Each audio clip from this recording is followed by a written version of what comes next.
We are back. Welcome to our new YouTube channel. Relatively new. This is number 3.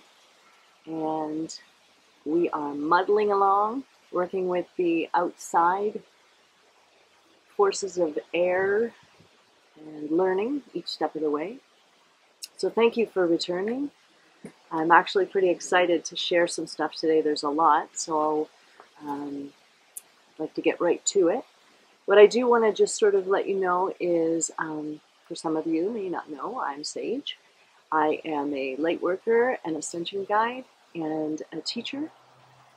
And I would say that, in a sense, I am a bridge between worlds. I have done a lot of work around paganism and the native traditions and astrology and tarot and numerology, and really moving into some new energies of the new 5th, 6th dimensions and considering ourselves as part of the galactic universe. So there's a lot that is being merged and integrated, and that's the times right now. So what I'm doing is today I'm going to focus on the full moon in Pisces.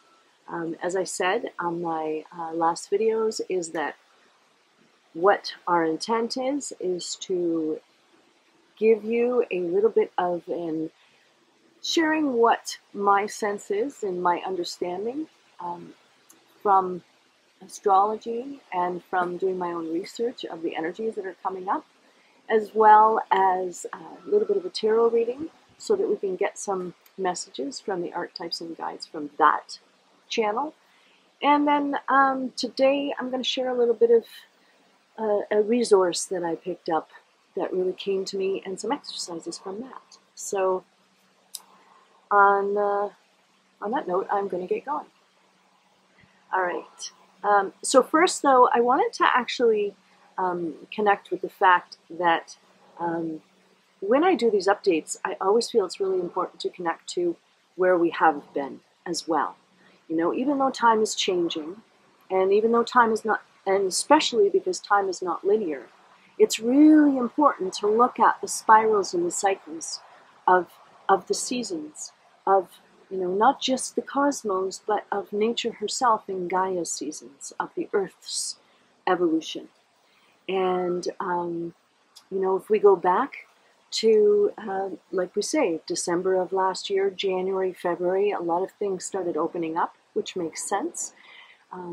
Not just from the astrological perspective and the fact that we just passed the winter solstice, but also that all these stargates that are opening and the shifts of the Earth in relation to the solar system is also changing in astronomical ways.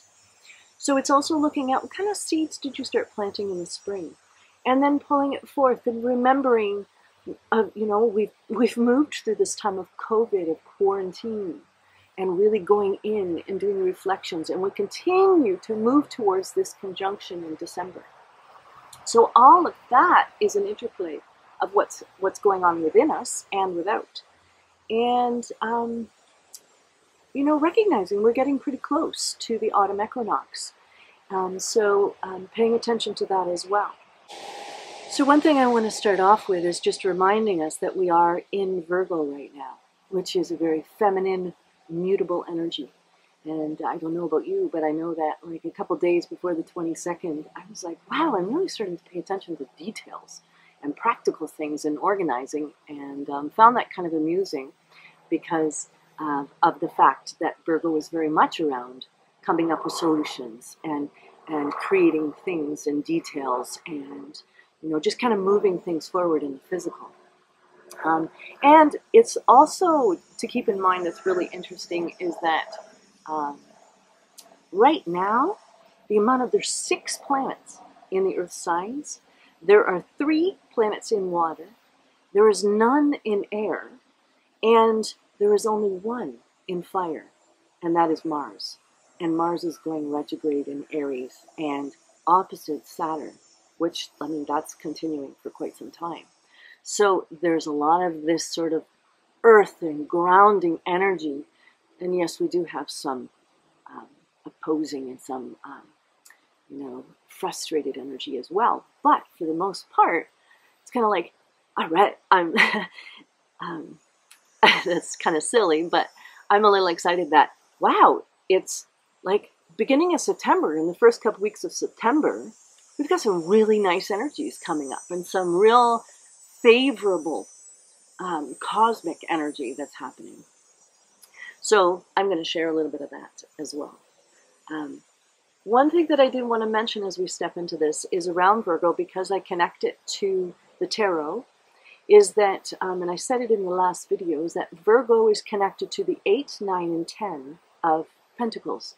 It's also in the first 2 decans connected to the Knight of Pentacles. So it's kind of interesting because it's kind of like if you think about a pregnancy or anything like that, we're in the last trimester, which makes sense because this conjunction is coming. And right now, it's like 8, 9, and 10 is there's all these things that are coming in. 8 is very much focusing on your work and focusing on the details, And 9 is really looking at the completion of that and the abundance of that. And then with 10, we also look at like the old wise ones visiting us and family and maybe money around money, and starting from a place of abundance, because 10 is also 1 in the Wheel of Fortune. So it's really kind of cool that we have those archetypal energies working with us. We also are connected with the Hermit and the Magician for Virgo. So it also makes sense. I mean, I know for myself that I'm finding, even though my voice is like, you're not on Instagram enough, you're a business person, you should be posting more. And at the same time, I'm following my heart. And I'm taking what was in Leo, what was in Cancer, that what's in my heart. Because 5D is heart-led. So I'm following my heart and doing those things that I am being led to do and taking action on them in a detailed, small, moment-to-moment way. And I'll get into why that's actually probably the most incredible thing that we can do to manifest more light. But I'll get into that a little bit later. So I wanted to mention about this full moon in Pisces is that's actually when things start really kind of like, it's kind of like a takeoff. It's kind of like, yes, a jolt of energy. Just before the full moon, we might feel a little bit of tiredness and fatigue because Neptune is opposing Mercury in Virgo. And if you think about Mercury, communication and the messenger, and Virgo, that's like good, clear communication. That's a real favorable, that's a nice place to be. It's like Mercury is an honored guest in Virgo's home. And also, Mercury in Virgo aligns with the 10 of Pentacles. So it's actually a very abundant relationship. But the thing just before, so end of August, so we're kind of like moving very closely into that, just before the full moon when we get this video.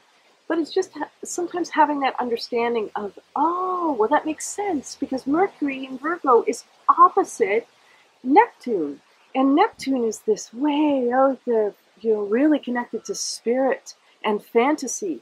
So it's hard to get that clarity, and that might bring a little bit of frustration.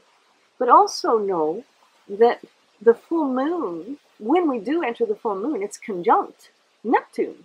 And Neptune rules Pisces. So it's like this illumination and this, oh, wow, from spiritual, from a higher realm. It's not just from, the old patriarchy of what I need to do and what I should be doing. It's about coming from a much larger place. So that's starting off this trine that's going on. So we do have a grand trine, and I'll go into that in just a second. But to also kind of add into that, because I weave in that tarot, is if you're familiar with the tarot, the Hanged Man is associated with Neptune in Pisces. And that's very much about surrendering. So it's like you have this illumination, and at the same time, it's because of the other challenges that will be coming up with Mars retrograde, opposite Saturn, and it's kind of like there's also this T-square that's happening. So there's going to be a little bit of frustration into the second week of, like around the 9th of September and around that time. But so it's challenging us to keep our faith, you know. So we've got these like really favorable energies to start out with. And so keeping with the favorable energies, that there's this grand trine. So a trine is kind of like a really harmonious place.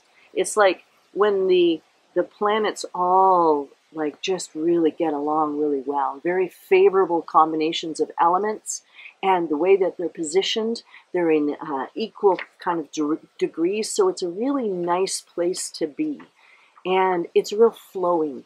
You could feel the energy begin to flow. So, and it could also spark ideas, progress. Like it's a real positive time. And I think because there's so many planets in Earth, that, and especially because it's the part of the Grand Trine is around these planets in Capricorn. So you've got the Sun in Virgo, with Saturn, Pluto, and Jupiter in Capricorn, and they're like also in relationship with Uranus and in Taurus. So it's all Earth energies.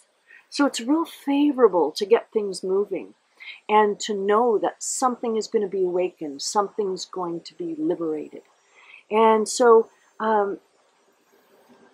it's being open to that, I think, you know, because sometimes with all these energies and with all the things that are going on, it's hard. And I think that's where Virgo can come in, and the Magician. We have the tools to stay focused, and we have the tools to start carving out those desires and dreams that we're really feeling called to right now. And now is the time to do it. Now is almost like creating a platform for us as we move into 2021. This time is really connected to the conjunction. So knowing that, it's kind of like I would encourage you really to use that energy in a way, and because Virgo is also connected to the Hermit, is give time for reflection with that. You know, I know for myself,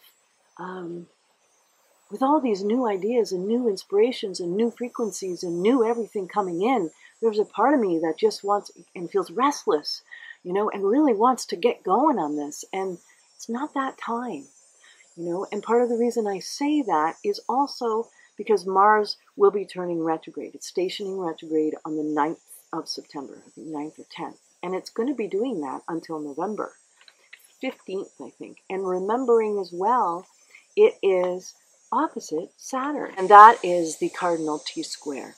Okay, so part of the thing is we not only have Mars going retrograde, and this is the first time, I think, since 1988 that Mars has gone retrograde and in this position. And when I was doing my research, there was a lot of things.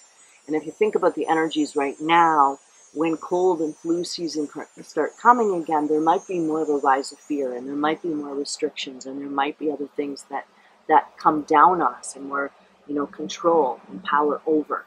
And it's like, it's really important to channel that energy, and so that it doesn't turn into anger and aggression in a way that's harmful. It's like channeling it in a way that serves the greater and highest interest of Gaia, humanity, the kingdoms, the galactic universe of us all. But that means movement. And I think movement is really important right now. You know, I mean, sometimes even for us in our house, we get so caught up in the Virgo details that sometimes you can almost go into a perfectionist sort of almost obsessive place of, oh my God, I gotta, and it's like, take care of your body, go do some yoga, go walk in the woods, dance, you know, move that energy instead of just sitting with it. Because part of that T-square is that Mars is square Venus, and then Venus is opposing Saturn and Pluto.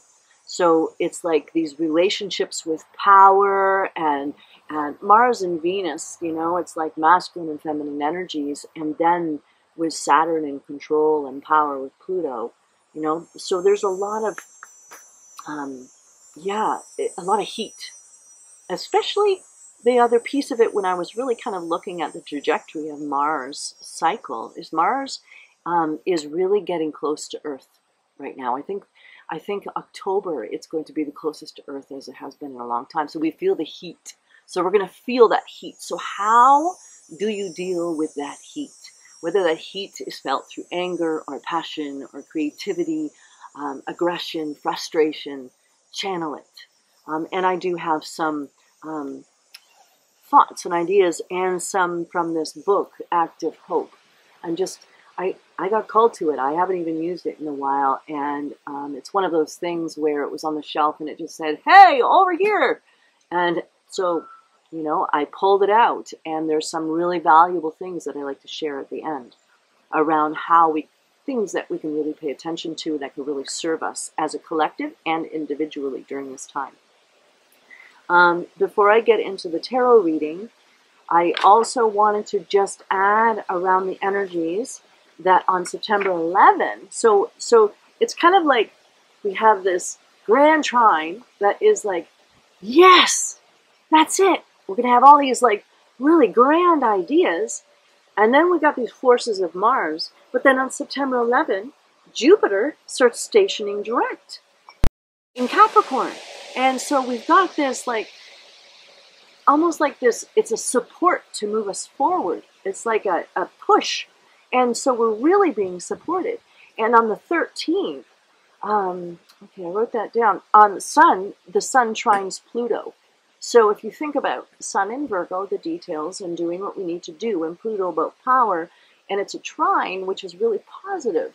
So it's kind of like we've got some real supportive cosmic energy going on here. So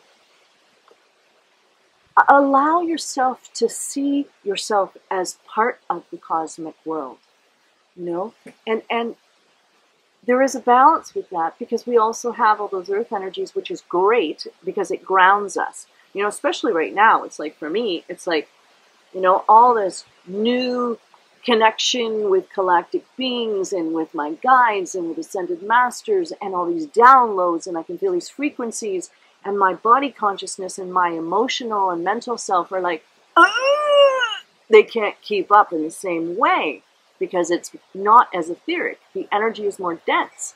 So, you know, I've got these backaches and these headaches and these neck aches and this energy that's going on in intermittent sleep. And so it's very important to balance, you know, and Knight of Pentacles being in Virgo is all about, you know, really paying attention to the earth, paying attention to home and family, you know, and paying attention to things that come through that can support you in a physical way and nourish you. You know, I just posted on my Instagram around, and I have them here as well, you know, in my handy dandy little pouch. But it's like, I've got my essential oils, and I've got my remedies in here, and I have, I got all kinds of little treasures, but it's like little tinctures that I make, you know, and it's also my crystals that sometimes we got to bring, like our tiger eye to ground us, or our carnelian, or, you know, I have my other stones. So it's like, allow Gaia to support you. We are very much in the earth energies right now. So the last things that I actually wanted to say, to also, you know, we don't have any energies in air right now, but on the 5th of September, Mercury is moving into Libra. So it's very much more of a balanced, refined heart. It's cooperation, you know, and entertaining opposing viewpoints, you know, and that's about communication. So that's opening up the air. And then on the 6th, Venus moves into Leo, which is fire energy. So there's a lot of outgoing, affectionate, passionate energy, you know. And again, it's about balancing that too, right? Because that can get really extravagant. So all these earth energies are assisting us in that. Just remember, you know, with this Mars energy, that movement is integral through all this, because that's pretty close. And Mars is conjunct Eris, which, you know, is a planet that I think was 2005 or something that became visible. And Eris is known to be the goddess of chaos and discord. So it's like, keep that in mind, that this isn't just a personal thing, and you don't need to go, what's going on, and why is this happening? And just sort of go back into your stillness and check it out. And remember the cosmic energies that are at play. Okay, so what I'd like to do now is before I step into the active hope, I'd like to pull a few cards, because I always find that's really a fun thing to do, of getting the archetypal messages as well as the ones that, that I came through with on my own. And it's not just on my own, because I get a lot of assistance. I check in with my own guides, and I check in with the astrology, but I also have some teachers that I'm working with for myself. It's always great to have teachers, and that's part of the whole thing right now, is about the community and the cooperation and partnerships, and how we can really change more so together than alone. Okay, so I'd like to I'm going to pull 3 cards, because 3 just seems, mind, body, heart, the different decans of Virgo. There's 3 is such a beautiful number. So let's just pull 3 cards from our deck and see what other messages we are going to get. Just give me a minute here. Okay. Put this here. We also have a starseed, so I'm going to add that. I love adding the starseed oracle message as well. Just the above and below. It's very important for me. The more I'm doing this work, the more I realize that it's about embodiment. It's about, yes, it's about ascension, and yes, it's about accelerating and awakening and coming into that source, pure source intelligence that's within us. And how do we do that in a way that is embodied in our physical bodies here and now, in our relationships and in our communities? So that's why I love bringing both the stars and the earth. All right, let's see what we have here. All right, well, I'm going to pull that one first. It's funny because I feel like I pulled this one a little recently.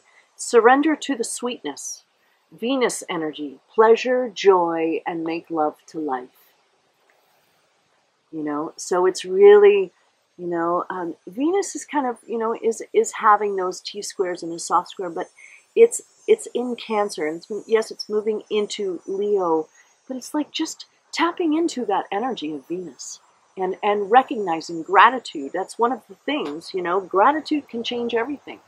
If you can start from a place of gratitude, instead of focusing on what's not working, is find those places that you're grateful for. Okay, so what do we have here? Interesting. Okay, so the first card that we have is a 4 of Swords. And so to me, again, that really is relevant in the sense of what I was saying about the Knight of Pentacles, of just, 4 is foundation. Swords is the mind. And sometimes it could be, and I think this has a lot, even though it's air, it's like, thank you, air, because we don't have any planets in air right now. This is a little message from air of, take the time to go within.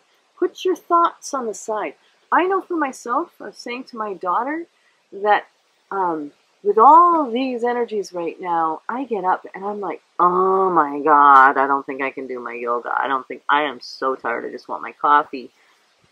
Yet I have walked this path long enough that I know that I have to find that within me to do my daily practice, to meditate, to connect with my higher self and my divine entourage, to do at least, sometimes it's like I only do 15 or 20 minutes of stretches or yoga or workout, but something to say to my body, hey, I love you too.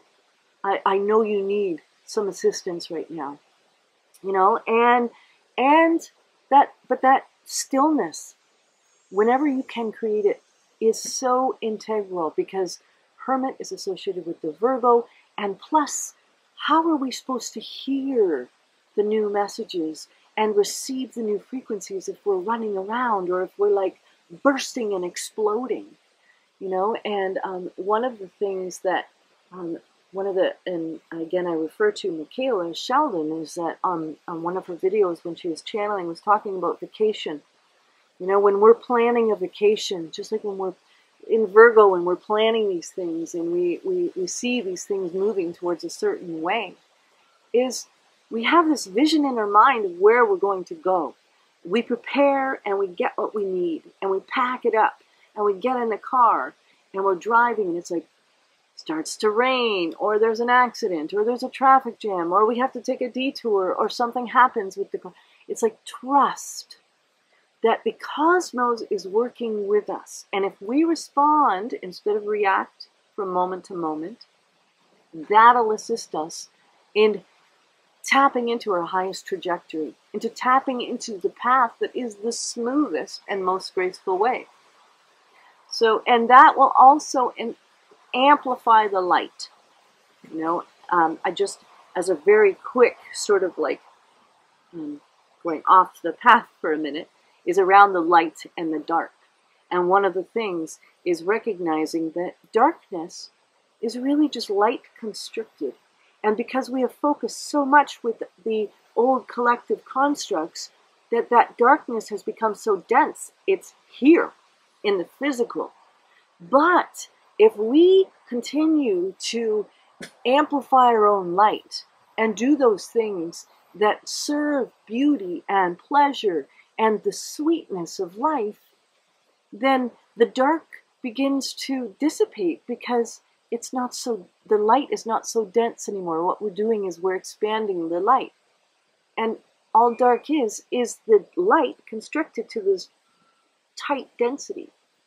So that's part of being still and quiet, is to that then you can tune into, are you serving the abundance of the light, or are you trying to navigate around the dark all the time? Pull yourself in, come to the center. So that takes us then, which I thought is kind of funny, and as I had said, 8, 9, and 10 of Pentacles were part of Virgo, and we've got the 9 of Pentacles, you know? And so it's in this deck, in the Spellcaster's deck, you know, she looks a little bored, and she's with the squirrel, and a squirrel, you know, a squirrel has a funny little thing on its head.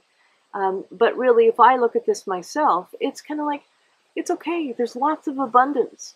You know, if you're feeling like bored, turn around and look at your abundance. Maybe talk to the squirrel. You know, squirrels are, you know, they're pretty good at navigating what they need for the winter, and we're in that place where we're moving into the feminine, into the darker time. And like I say, darker, you know, has different definitions, but darker is also that place where, you know, the seasons, and we go within, and we are meant to just sort of sit and reflect and talk more with the cosmos and our guides and our ancestors, you know, and let the dream simmer and boil. You know, we don't have to always act. In the wintertime, it's not supposed to be about that, and especially with this movement and with COVID and the conjunctions and the stargates, it's like, remember, ground, and just be.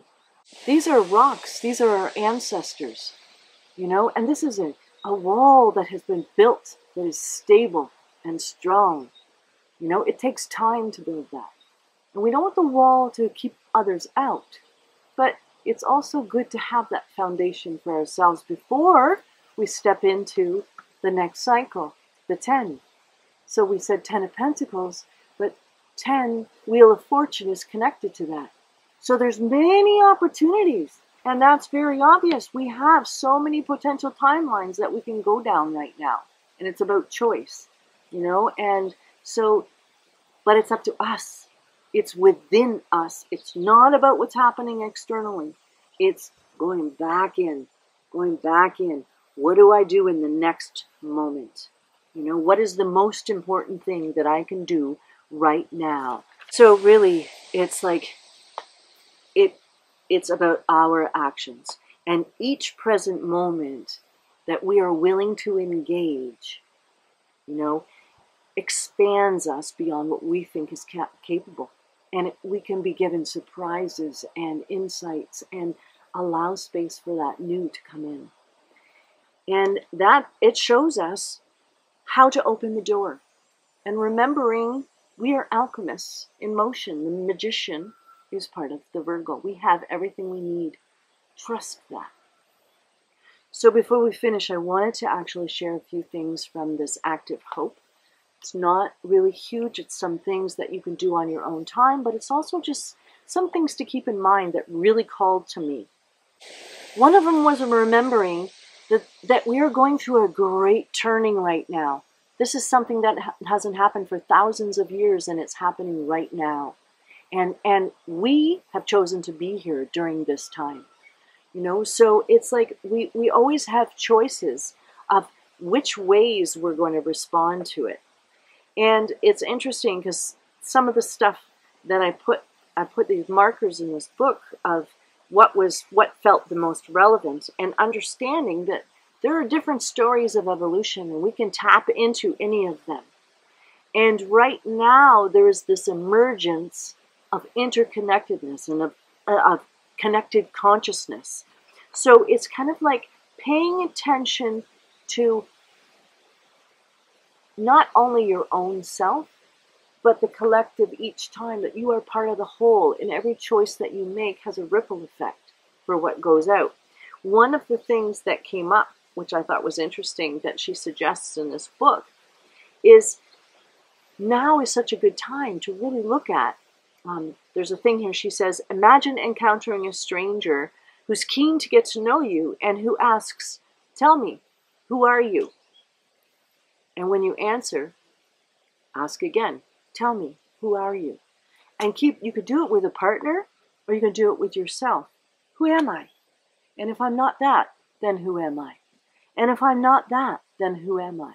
And keep going deeper and deeper, and give yourself that time for reflection. And you can really kind of, and maybe even do it till you get like 10 different ways, and it really expands your way of seeing yourself connected to the whole. It's about widening our circle of self, widening our definition of self, and going beyond that. Now, another piece that I thought was really interesting, and I put a marker in, was around our remembering this is hanged one. So we don't need to know the outcome. We're not going to know the outcome. We're not going to have the answers because there's so many different potential possibilities. So it's allowing yourself to go into that place of surrender and grace. And I do have a poem here I'd like to share with everybody at the end, but because I think that grace is such a big piece of that. And part of that grace is remembering you're part of community, and remembering that it's about expanding. When we expand our sense of self, we expand our sense of self with community. We see ourselves as connected, and there's different kinds of community. You know, there's your family, there's your friends, there's community in your small kind of direct local community, there's community online, there's many. Which ones serve you? That's really important right now to get tapped into. Which ones empower you? You know, it's also looking at power. You know, power can be expressed in so many ways. So I wanted to just add a couple other things when I talk about grace. The only way to really tap into grace is to also begin, not the only way, but one other way, is to begin to tap into new definitions of power, you know, and seeing that power is an emerging, you know, and allowing it to come to you, power from within. So go out to the trees, you know, the roots, go to the roots. The roots of the trees are all connected underground, you know, so allow the trees to assist you. And at the same time, like I said before, the crystals, if you need to allow allies of herbs and tinctures and remedies, those things, allow other people in to support you. You know, start thinking of ways that you can expand your sense of self in community, in cooperation, in movement, because we talked about Mars, in the hanged one of letting go and surrendering. You know, there's times where it's like I can feel my heart's going. It's like, oh, I don't want to let go of this one. I want to keep going. And I'm reading the book, How to Do Nothing. You know, that's another great resource. It's like, that's an act in itself for power because it goes such against. You know, if you feel like you should, listen to your language. Are you saying I should go to Instagram or I should go to there? Is that from my mind or is that heart-based? Follow the heart. That will lead us. That will expand the light. That will amplify it. That will welcome in grace. So I feel like what I want to do, and because it just struck me as such a great way to end, is I wanted to just read this little piece about the helping hand of grace from the Active Hope book. So I'm going to invite you, just even as you're listening, just to take a deep breath for a moment and just settle in to wherever you are and take this into your heart. When you act on behalf of something greater than yourself, you begin to feel it acting through you with a power that is greater than your own. This is grace. Today, as we take risks for the sake of something greater than our separate individual lives, we are feeling graced by other beings and by Earth itself. Those with whom and on whose behalf we act give us strength and eloquence and staying power we didn't know we had. We just need to practice knowing that and remembering that we are sustained by each other in the web of life. Our true power comes as a gift like grace, because in truth it is sustained by others. If we practice drawing on the wisdom and beauty and strengths of our fellow human beings and our fellow species, we can go into any situation and trust that the courage and intelligence required will be supplied. And so it is. So just take a deep breath,